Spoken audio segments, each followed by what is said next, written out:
Robinhood's terrible run is continuing as it nosedives right now. Another massive drop over the course of this month. Take a look, Robinhood all the way down to a much lower level than it was when it first started off. A 25% drop in the past month alone. And this is just the beginning of Robinhood's troubles right now as we dive deeper into this hole, the Robinhood hole of despair. And of course, we want to see Robinhood doing well right now because that will, of course, be a positive thing for cryptocurrency, but it's not. And some people, of course, will be happy, especially if you're still upset about what they did when it comes to stopping some meme stocks and some stuff with Dogecoin. I'm still personally not happy with how they handled that, even though it has been a while. And I've come to terms with the fact that Robinhood will actually be able to help Dogecoin, but this is obviously a very negative thing here. And the reason why is because Robinhood is going to play a big role in the future of Doge. But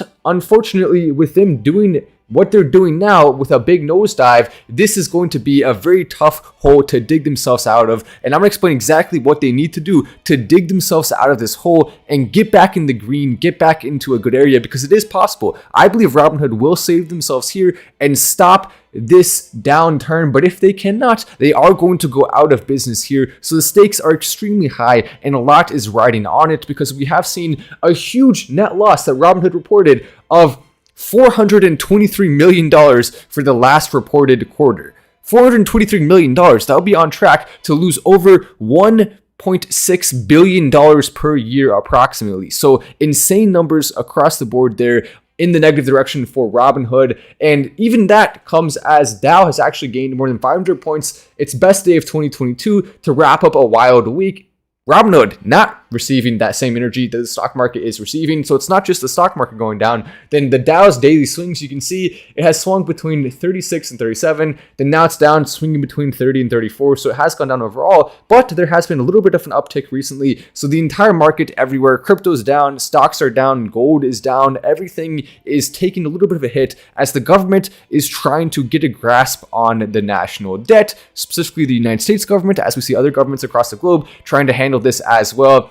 Hopefully you do see what's happening here, and hopefully you're keeping your eyes on Robinhood. This tweet coming out from Watcher Guru just in: Robinhood reports a loss of $423 million in the last quarter, and its shares are down 15% in after hours. That was very, very, very big to see, because what was expected here was for them to have significantly better numbers than they had. So that's why a 15% drop in after hours is almost unheard of. I mean, you don't see that. Now, the good news for Robinhood is it did actually bounce back up. It didn't stay down 15%. It bounced back up around 7 of that, but it's still down. And Robinhood stock being below $13 is something a lot of people thought would not happen. So it's kind of crazy to see that there. But here are the reasons why Robinhood is struggling right now. Here are the reasons why they're having a tough time. Let's take a look at this first part here.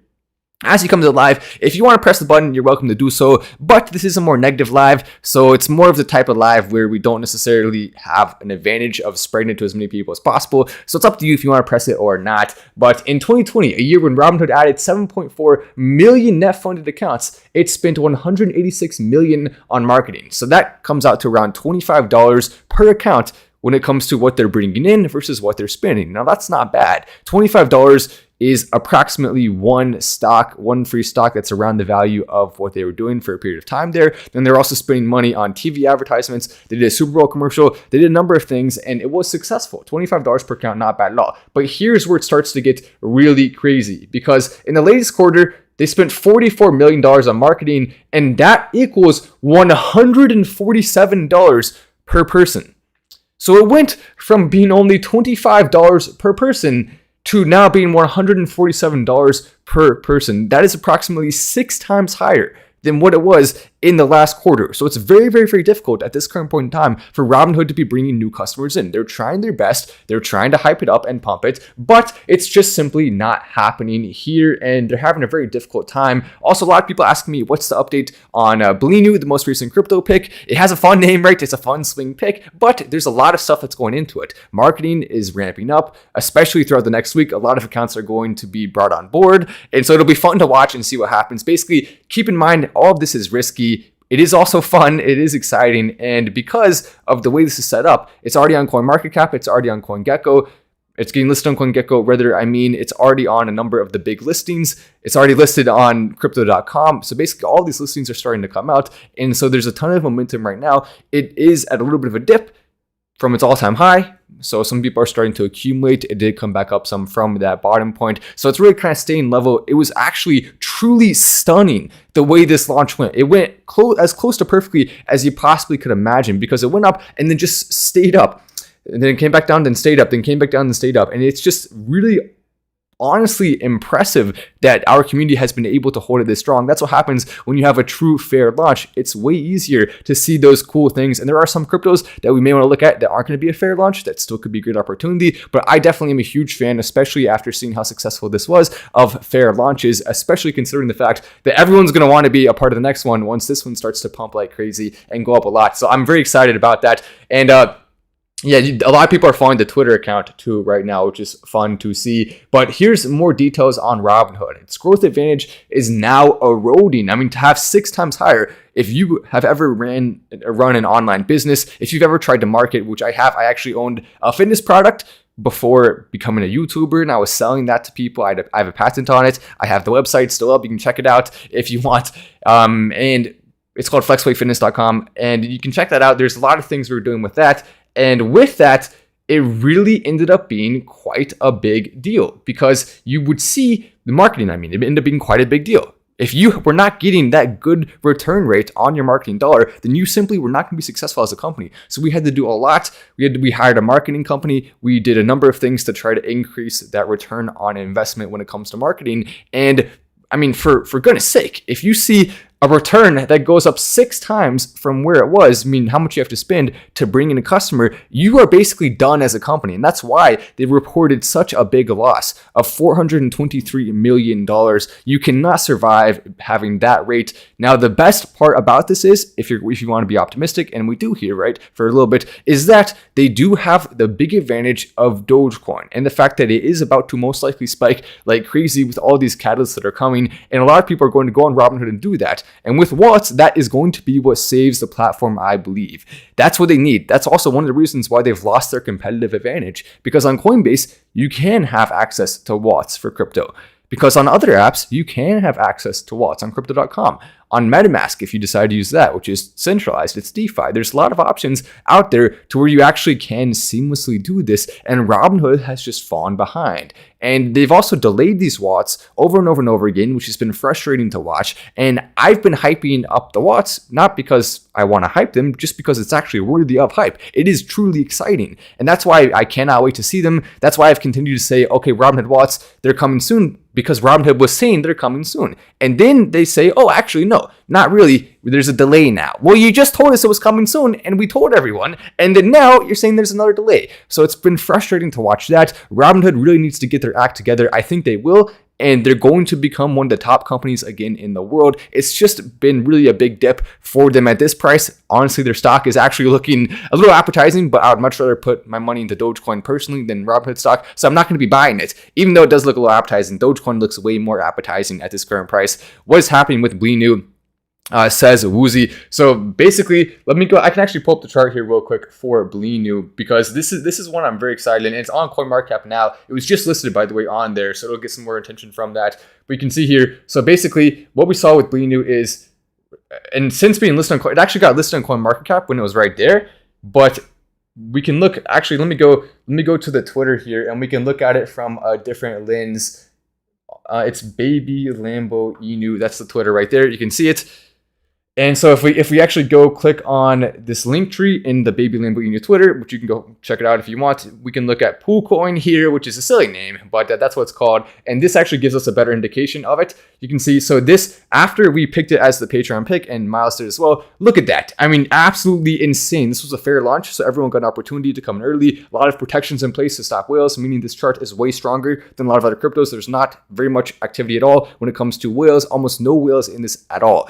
There's no big whales, period, and almost no even small whales. It's kind of crazy to see how good this chart is looking, how good the distribution is. Basically, this went seamless and perfect, and we're setting this up perfectly for a big launch soon. You can see, so this crazy big candle there, that's on the 15-minute chart. It actually looks more fun on the 1-minute chart, because you can see a little bit more action there. Hopefully you can see that pretty well on your screen at home there, but or maybe you're not at home. Where the heck are you? You can see, we'll go to 5 minutes. That's a little bit better because the 1 minute chart is pretty dang crazy. So there we go. So this is what happened. It went up a ton. Then, of course, it corrected some back down to around 5, which is half a penny. So it went up actually above a penny to like 1.5 pennies and down to half. Then a really bullish looking chart formed. Then we saw another drop down to around 9 or so tenths of a penny. Then it went up again, and so we've seen some activity like that. Then it dropped a little bit, it's gone up, but really it stayed mostly steady, and it's preparing for the next run here. Another recent pick did almost the same exact thing. It was called Zelda Inu, and it wasn't my pick. It was actually the pick of the other person on Patreon, and it did this a similar thing. And then after that, it went up like crazy. Also, one of my picks, Tking, did this as well, and then went crazy. We saw COC doing something like this, and then went up a little bit more. Then now it's come back down some. We're waiting on some more news and more catalysts for that. But this is looking very bullish and very exciting, so I cannot wait to see what happens with it. And that's obviously important, but the news with Robinhood is just such a big deal because it really does change a lot moving forward with what they're doing. Now, a lot of people are asking me, Matt, will I lose all my money in Robinhood if they go out of business? And the answer is, well, you're going to want to make sure you're handling that situation right. Because if you leave your money in theory, something could happen, or if they get hacked, if they stop paying for security, who knows? I mean, that's like worst case scenario, which is very unlikely. They probably wouldn't do that. Most likely, you just know it was going out and you'd have a certain amount of time to take your money out. If you didn't, well, I'm not sure exactly what would happen at that point. I'm going to have to do some research on that. But yeah, well, we'll look into it. Will you lose your money? I don't think you will. Its growth advantage is now eroding. And it's just been crazy to see this. Take a look. So Robinhood gained just 200,000 customers on net in the second half of 2021 compared to Charles Schwab, who gained over 900,000 over the same period. So Charles Schwab is finding success here. They are bringing more customers in. They are having a good return on investment when it comes to advertising. And they are absolutely destroying Robinhood right now. Another chat coming in. I appreciate that. Thank you for the chat. And they're destroying Robinhood. I mean, look at that.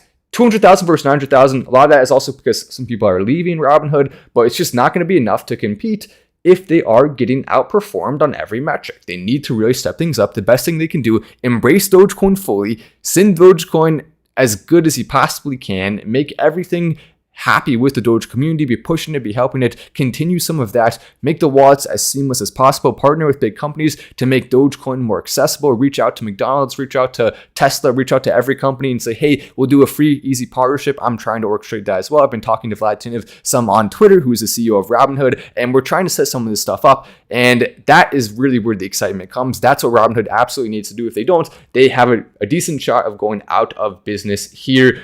The age demographic they're trying to reach is between 18 and 19 years old for the most part, and only around half of people in that age range actually have a brokerage account. Research is suggesting, according to this quote here, that there's about 10 or so million that currently don't have an account and are interested in participating in the stock market. So that's a pretty big audience that they could potentially reach into if they're getting their act together. There's a long-term trend of increased retail participation, and we think that's a great place to be able to leverage participation. By the way, this is a representative of Robinhood saying this, so no wonder he sounds more bullish on it than other people. The question will be whether Robinhood will have to start to paying even more to get the attention, and it seems like the answer is, unfortunately for them, yes to that question. Robinhood anticipates first quarter revenue of less than 340 million, down 35% compared with 2021. Wall Street expected a $448.2 million revenue for Q1, according to FactSet. Then monthly active users also fell to 17.3 million last quarter from 18.9 million. So that's a decrease of approximately 1.6 million active users. A lot of people maybe not even using the Robinhood account, which is interesting because when we're looking at also them spending $147 per person to bring it in, that compares to the average median, so not the average, the median that's held on Robinhood, meaning what most people are holding, is approximately $240.